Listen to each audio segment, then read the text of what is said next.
The Japanese Prime Minister was in the U.S. this week. Plenty of opportunities for state dinners and a joint session of Congress. We will get a report from someone that was in D.C. for the festivities.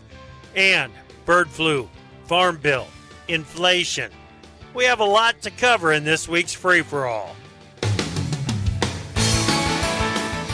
Live from an historic date in history via Farm Journal broadcast, this is AgriTalk. This morning, former Iowa Pork Producers Association President Trish Cook will join us from Washington, D.C. Then it's this week's Friday Free-for-All with Jim Wiesemeyer and Tyne Morgan of U.S. Farm Report. After the news with the aforementioned Tyne Morgan, we'll hear from Jennifer Scheich of Farm Journal's Pork. I am producer Big Apple Joe Stackler, and here is the host of AgriTalk, Chip Flory. All right, Big Apple Joe. Thank you, buddy. Appreciate that. Yeah, a lot going on this week, and we've got a lot to get through, including that joint session of Congress and the address from the Japanese Prime Minister. Trish Cook was there. We're going to find out exactly what her impressions are of the events that took place in D.C., along with get an update from some of the legislative work that is being done on behalf of pork producers out there in D.C. So looking forward to catching up with Trish Cook. Then we've got Wiesemeyer standing by. He's ready to go, chomping at the bit. And Tyne Morgan, U.S. Farm Report host, is standing by with the news. How you doing, Tyne? Listen, it is an honor for you to allow me to join the free-for-all. I don't know who signed off on this, Chip, but I appreciate it. Well, you know, when you get the letter, you get the note from management up the ladder, you just kind of have to go with it, I guess, Tyne, you know, and here's where letters. We find ourselves. We'll just have to make the best of it, okay? I don't get any letters from management, so I'm not sure these letters you speak of. No, Chip, this morning though, before the girls were leaving for school, and they said, "Mom, I hope you have a great day." And I said, "I am. I'm actually on the radio today." They think that's a bigger deal than being on TV, just so you know. And they were like, "I am telling all my friends at school." Nice. Those girls have got their priorities right. I love it. They do. All right. Well, Tyne, I'm glad that you're going to be sticking around. We've got Trish coming up in the next segment, but you'll be back at the bottom of the hour after we go through some news items. What have you got? Well, we have a lot. So South Dakota, Chip, is the latest state to confirm highly pathogenic avian influenza in a dairy herd. It represents the 22nd case, or I'm sorry, well, that represented the 22nd case in the 8th state with an outbreak of the virus. Yep. But here's the deal, Chip. More cases confirmed this morning in Texas and New Mexico. So with those cases, the total number of HPAI in livestock now is up to 24 cases total. And I know we'll talk about it in the free-for-all, but that number likely to grow. Chip, so far, the Federal Animal and Plant Health Inspection Service has stated that it will not issue federal quarantine orders. It's also not recommending any state regulatory quarantines or official hold orders on cattle. Instead, APHIS strongly advises minimizing cattle movement as much as possible and is discouraging the transportation of sick or exposed animals. A total of 17 states are now enforcing bans on the entry of dairy cattle from states where bovine influenza A virus cases have been confirmed. And Chip, I know we're going to talk about this name later because some in the industry calling it bovine influenza A virus, BIAV, but APHIS still calling it a strain of highly pathogenic avian influenza. No matter what you call it, it's spreading. Well, yeah, and part of the issue here is, and it may seem inconsequential, but it's not. We need to, the industry needs to settle on what they're going to call this to avoid confusion on it going forward. The other thing is the 17 states enforcing bans on entry of cattle raises questions in my mind about how quickly the virus might be spreading from cow to cow, or if that is happening. And just a lot of uncertainty surrounding this one. We'll talk about it more later. Thanks. Yeah, we definitely will. All right. In other news, USDA this morning announcing the sale of 124,000 metric tons of U.S. soybeans for delivery to unknown destinations in the current marketing year. This was the third soybean sale to unknown destinations announced this week. China imported 5.54 million metric tons of soybeans in March, down nearly 20% from March of last year, and the lowest tally for the month in 4 years. That put China's first quarter 2024 soybean imports at 20.8 million metric tons, down 10.8% from a year ago, and a 4-year low in Chinese soybean imports. Also, China's trade surplus in March shrank to $58.55 billion. Exports declined 7.5% from a year ago, and imports fell 1.9%. It was the first decline in China's trade balance since November of last year. Highlights from yesterday's supply and demand updates from USDA, that April report. Well, corn carryover for 2023-2024 was cut 50 million bushels from March on higher estimates of feed and residual and food, seed, and industrial use. All of the increase in FSI use went to corn for ethanol. Ahead of the report, trade expected a 70 million bushel cut to carryover. Soybean carryover at 340 million bushels is up 25 million bushels from March. A 20 million bushel cut to estimated exports highlighted the report. And wheat carryover at 698 million bushels is up 25 million bushels from March. A drop in feed and residual use was the highlight of that. But there's a lot of question marks after that report, Chip, about why we did not see more adjustments to the South American crop. Absolutely. And I think the private industry, Tyne, quite frankly, is wondering what in the heck is USDA waiting for to make some yield adjustments. I think, as we've talked about in the past, it's USDA taking a look at its satellite data and deciding there's more area planted to corn and soybeans in Brazil than anybody has accounted for in the market. So something that we're going to have to watch going forward. Tyne, thanks. Stick around. We'll talk to you more at the bottom of the hour. Thanks, Chip. You bet. Let's bring in Jennifer Scheich, editor at Farm Journal's Pork. Good morning, Jennifer. How are you? I'm doing good. How are you? Really good. This story that you've got on www.porkbusiness.com about Tony's and the snout to tail selling strategy, this is such a cool story. Tell us about it. Well, I had such a neat opportunity to go visit a couple of Tony's stores and actually get to go to their corporate office and visit with Scott Hackbarth, who's their director of meat and seafood. And it was such an eye-opening experience because I've heard about Tony's and the great work that they do because they have a really large multicultural consumer base who's really interested in literally eating every part of the hog. I mean, they use everything. So I'm walking around and I'm seeing blood and lard and, snouts and tails and literally everything in between. But their assortment of chops and roasts and hams was incredible. It's like a pork on steroids. That's not a good term. But anyway, I mean, there's like pork everywhere. And what you would see in a typical grocery store that has a good meat counter, it just pales in comparison to how much they are selling there because that's what their consumers are demanding. But what's really cool is their strategies around what to price when based on what time of the month it is for the consumer and where their pocketbook is. And just so mind-boggling at what they're doing, and makes me think like, how can we up it a little more in other stores because the demand is there. I mean, they were selling pork like crazy while I visited. So another cool thing is that it was intended to target the Hispanic consumers, but by doing that, they've attracted a whole new line of consumers that is not necessarily Hispanic, correct? They're really reaching a lot of different cultures, and they're also opening everybody's minds up to new ways to cook and prepare pork. It's fantastic. It's a great story. www.porkbusiness.com. You got to check that one out. Jennifer Scheich, editor, Farm Journal's Pork. We got Trish Cook, past president, IPPC, up next. In the morning, you're coffeeed up and you're thinking. In the afternoon, you've calmed down, but you're still thinking. We're here all day. AgriTalk.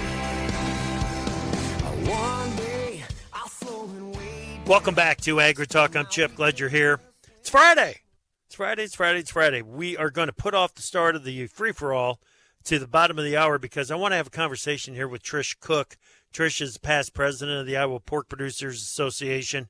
And she joins us right now. Trish, it's great to talk with you again. How are you?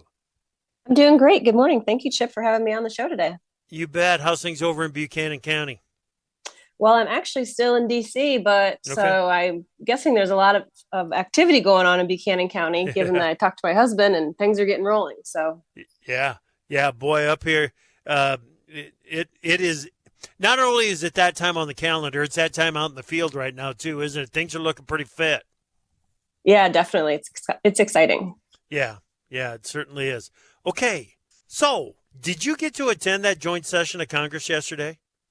I did. I had the opportunity. Senator Ernst reached out to Iowa Pork and wanted to invite our president, Matt Gent, to that event, but he was already out of country supporting another Iowa Pork effort with our Canadian friends. So I was already in DC. So I did get to go attend the joint session of Congress. It was quite an opportunity. Well, tell us about that. How was that experience?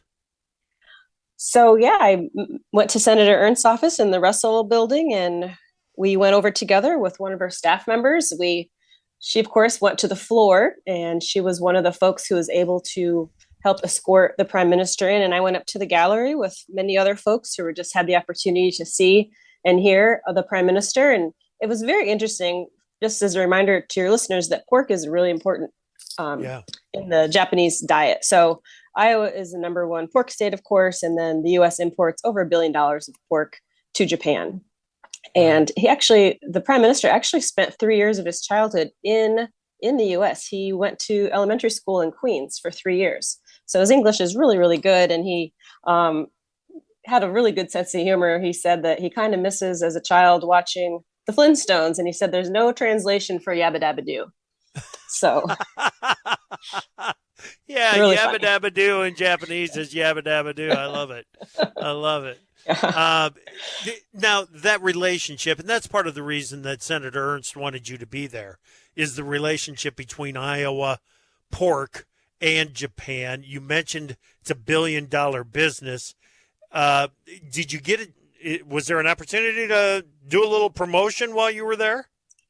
I really just got to go, had the honor to be an attendee. I did not have any opportunity to promote, directly to anyone from the Japanese delegation. I do believe some other elected officials from Iowa were going to have some opportunities, but I just appreciated the chance to hear him speak. And just, there's a lot of good people watching up in the gallery when there's a joint session of Congress happening. Yeah, absolutely. Absolutely. So Senator Ernst is working on some hog and pork related legislation as well.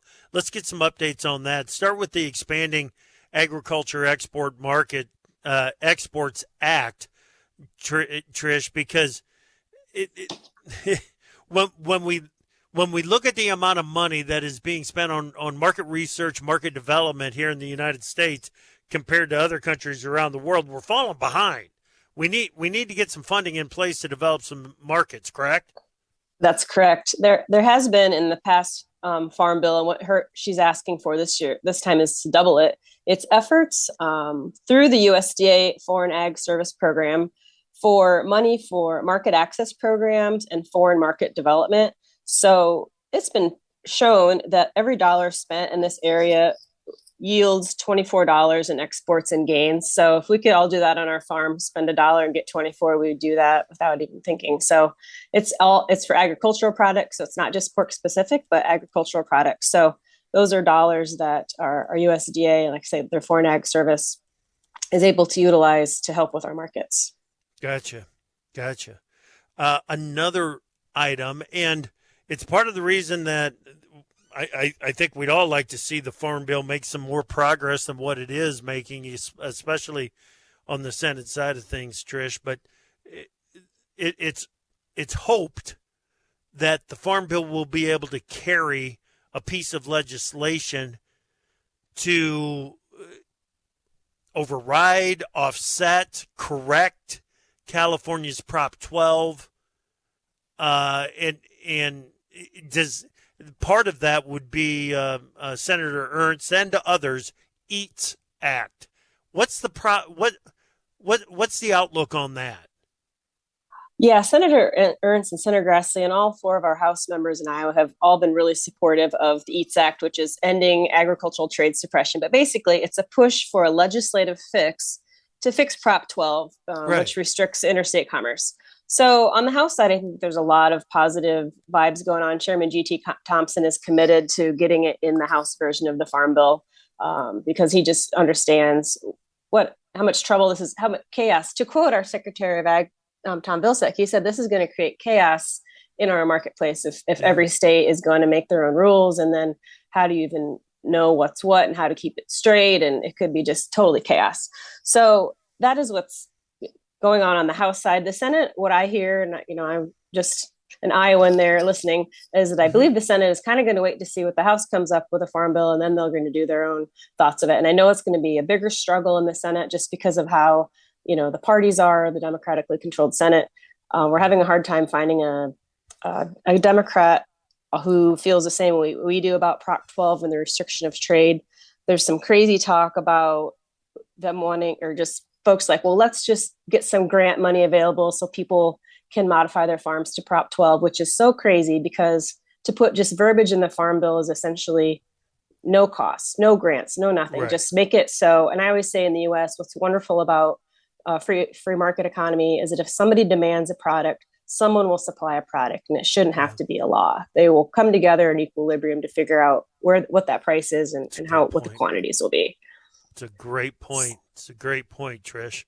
And there some farrowing facilities have made the conversion over, but the lack of economic incentive is causing some real disruptions in the California pork market for consumers there. And consumers are finding out exactly what they voted for in many cases, aren't they?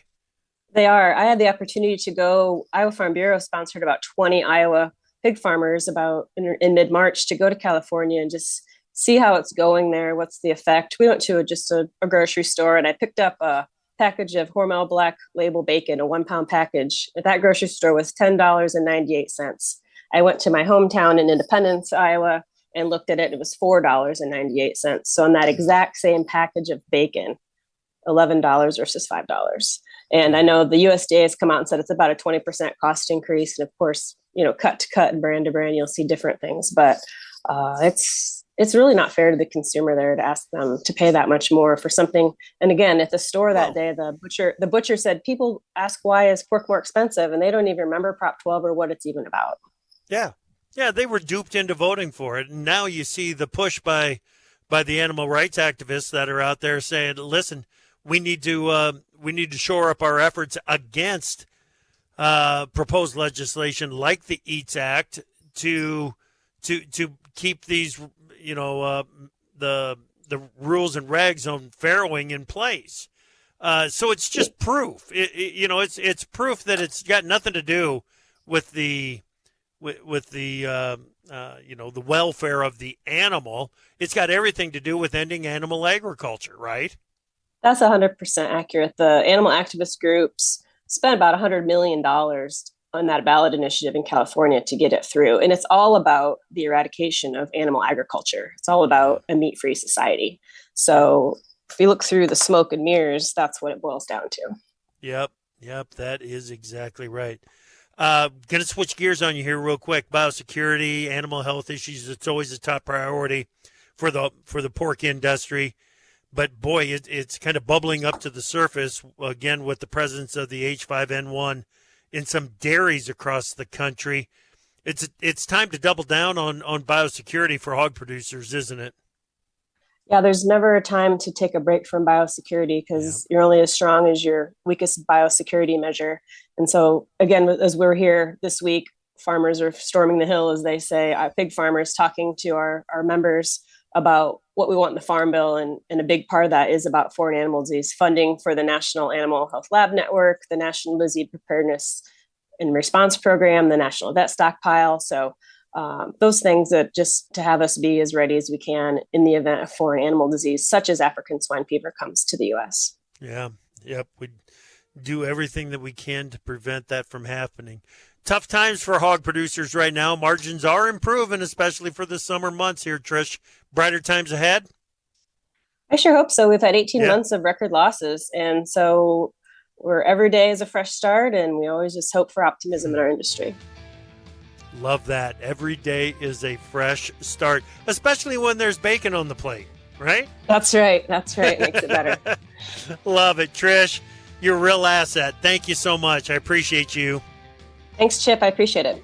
All right. That's Trish Cook, past president of the Iowa Pork Producers Association. We're going to get the free-for-all going. Jim Wiesemeyer, Tyne Morgan coming up next here on AgriTalk.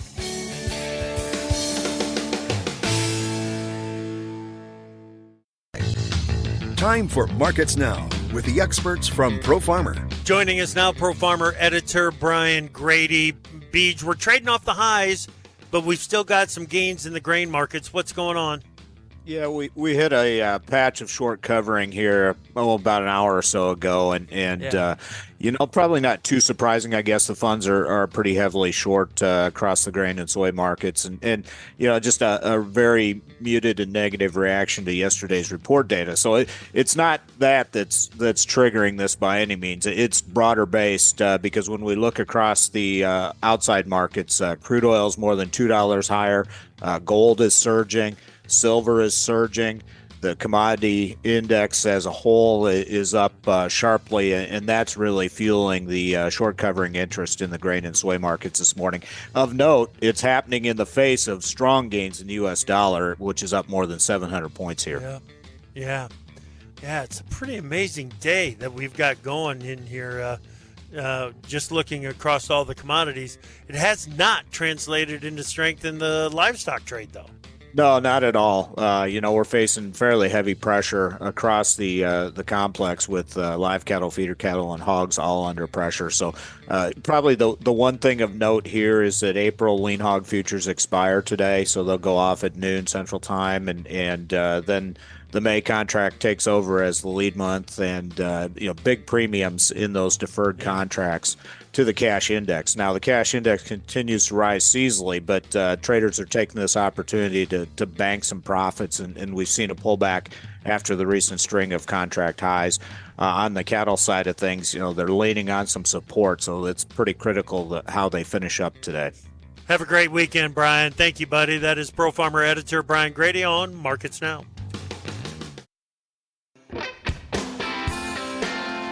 Opinions expressed on AgriTalk do not necessarily reflect the views of Farm Journal Broadcasting, affiliate stations, or sponsors. You're listening to AgriTalk, where the conversation begins. Join us at 855-4-TALK-AG.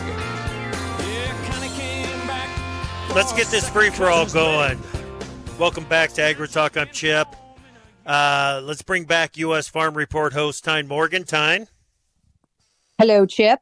All right. And Pro Farmer Policy Analyst Jim Wiesemeyer. How you doing, buddy? Pretty good. Always good to have Tyne on. She's my favorite radio person other than you, Chip. Boy, you were I've hated treading. him. You were walking a fine line right there, mister. I covered. Jim's check is in the mail, Chip. So, Yeah. And if you don't pay him, I do.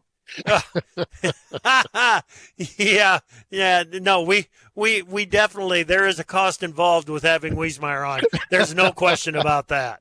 No. Is it cost or liability? Which I one? said, well, I'm not gonna explain that any further. It's just that there it is. I want to start with the number one issue that we've been talking about for a couple of weeks, and we're still trying to figure out exactly just how serious this might be with the issues that it might create for markets.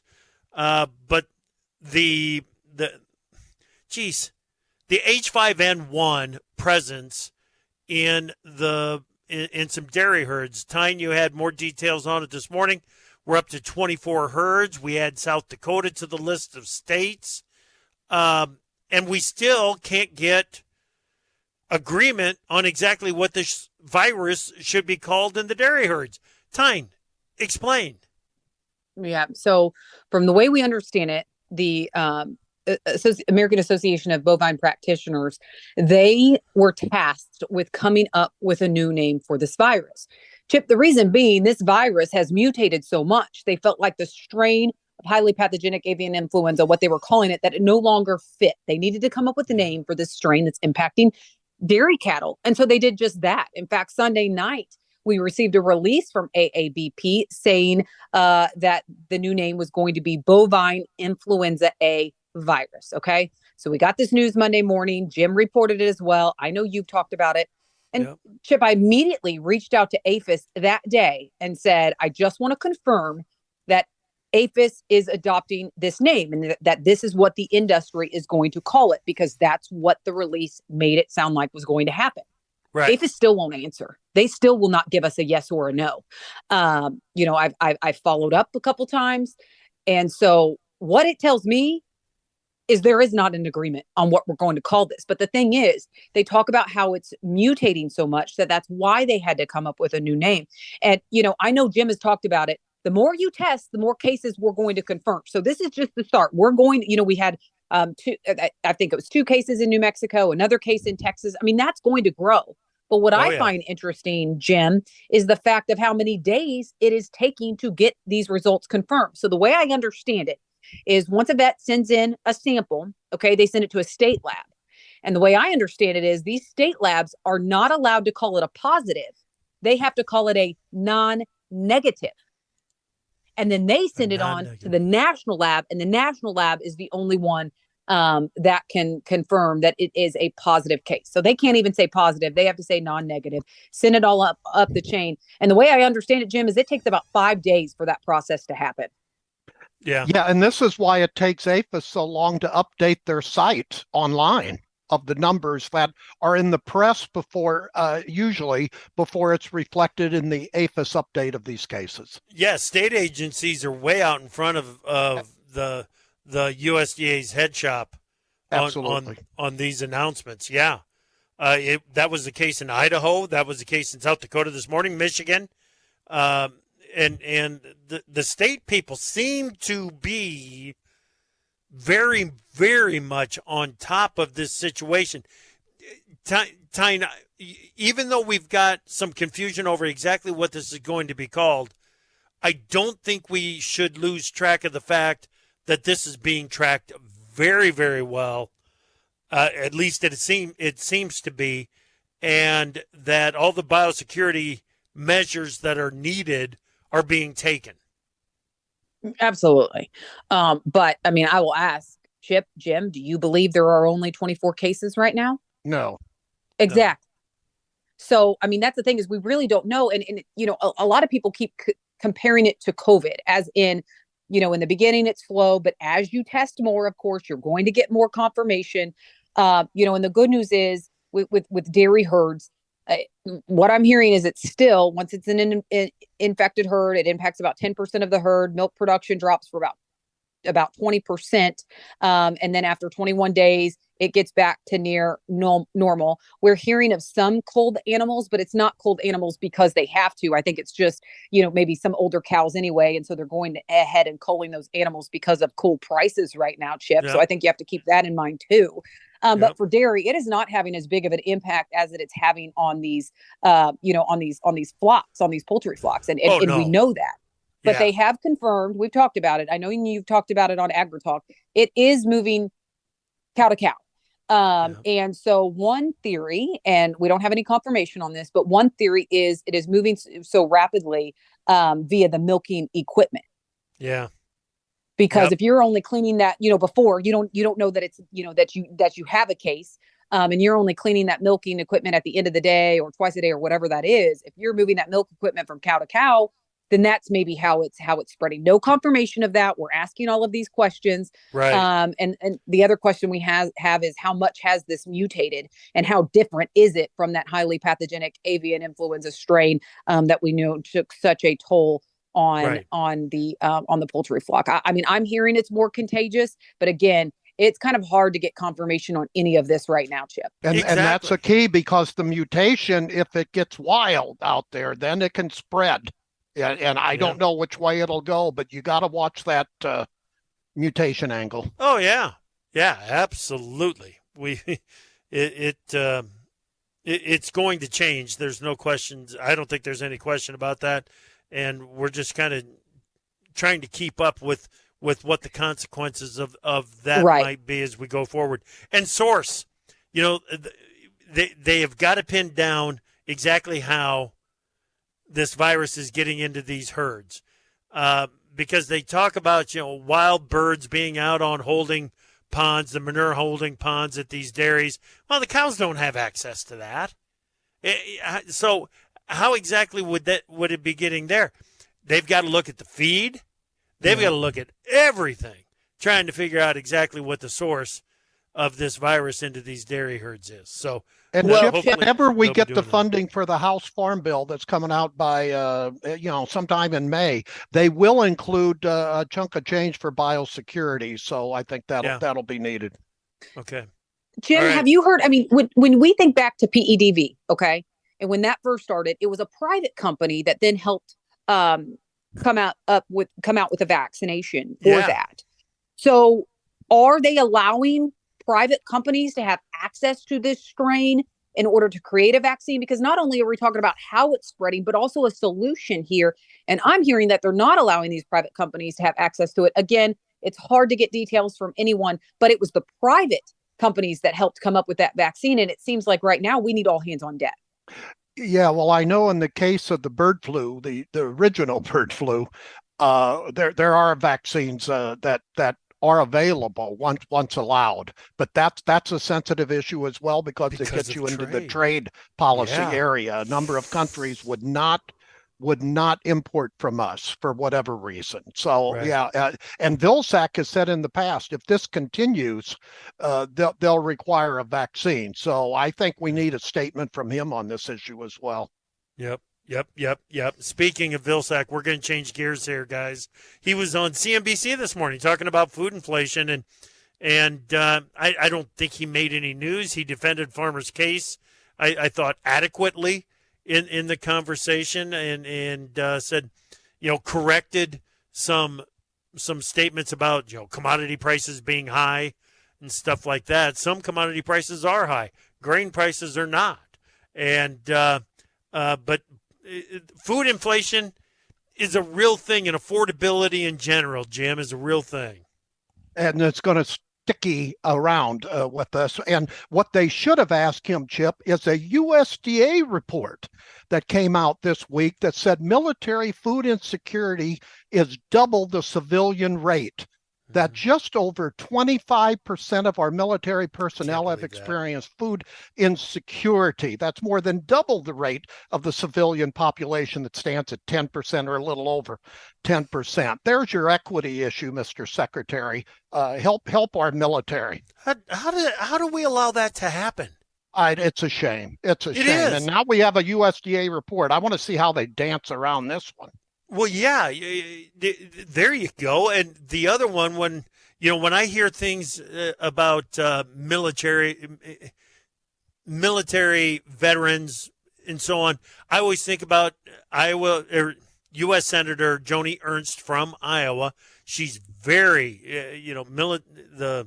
looking out for the rights of our veterans and military personnel is very high on her list. We got to go to her and absolutely and ask her what in the world, how did this happen?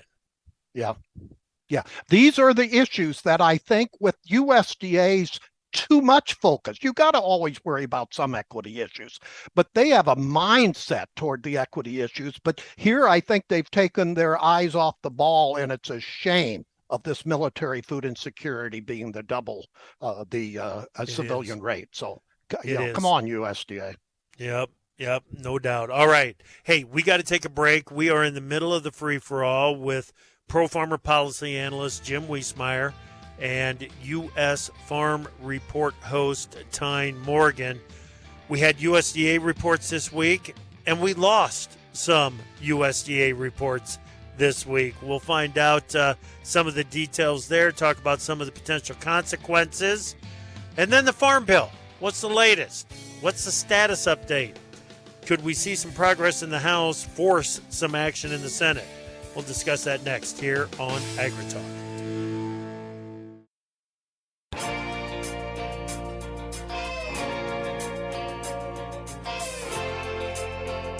On your favorite radio station or your preferred digital device, AgriTalk is live every weekday. Welcome back to AgriTalk and the free-for-all. We've got Pro Farmer Policy Analyst Jim Wiesemeyer, U.S. Farm Report host Tyne Morgan. We're going to have to go speed round here. I don't want to leave out details, but we got to go speed round. USDA reports out yesterday, Jim. Everybody's attention going into it was on the South American crop estimates. Brazilian corn and soybeans, Argentine corn and soybeans. USDA trimmed 1 million ton from the Argentine corn crop, and that was it. What are your market people that you talk with on a regular basis? What did they have to say about that? Well, they're lower on Argentina than USDA. So there's a split within, USDA and the private industry, Chip. On corn, I think carryover actually went lower. I think it was a result of ethanol, right? Well, 25 to ethanol, 25 to feed and residual. Yep. Yeah. Yeah. So those were the two major things I heard, that we still don't have the right parameters on South American production. Well, Chip, that's what I'm hearing. That's what I'm hearing too. The biggest from analysts, the trade is just they're scratching their heads over how are these estimates from CONAB and these other places so much lower than what USDA is, and they just made no adjustment at all. And so, the lack of changes to South America was the biggest question mark out of yesterday's report.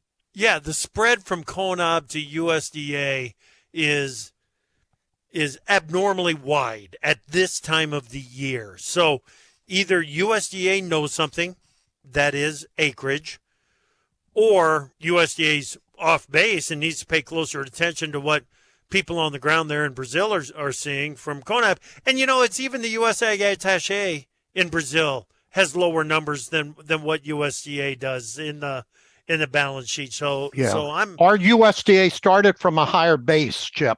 Assumption. Yeah, acreage. Acreage. Yeah. Yeah, exactly. So, and that I'm sure that's it. That's what it's got to be. It's what it's got to be. Chip, in Jim's newsletter yesterday, he was talking about the new analysis from Farm Doc, where Brazil's, booming cropland could expand 45% or 70 million acres in the years ahead. If you look at kind of converting some of the overgrazed and overgrown pasture land, especially in key agricultural areas like Mato Grosso. Chip, my question is, when you see how much they could expand in the coming years, how do we compete with Brazil? Yeah. On a global scale? And is the answer we don't? Well, I think we continue to compete, but it's going to be on some different levels.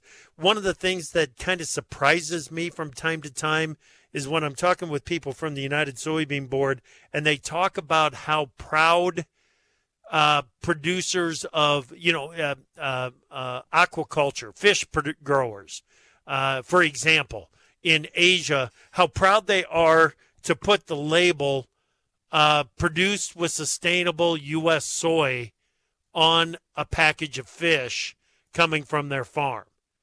So that's one of the things that it's one of the reasons that I'm not willing to roll my eyes at all the sustainable talk and the climate smart farming issues because producers in areas outside of the U.S. are turning it into a premium product.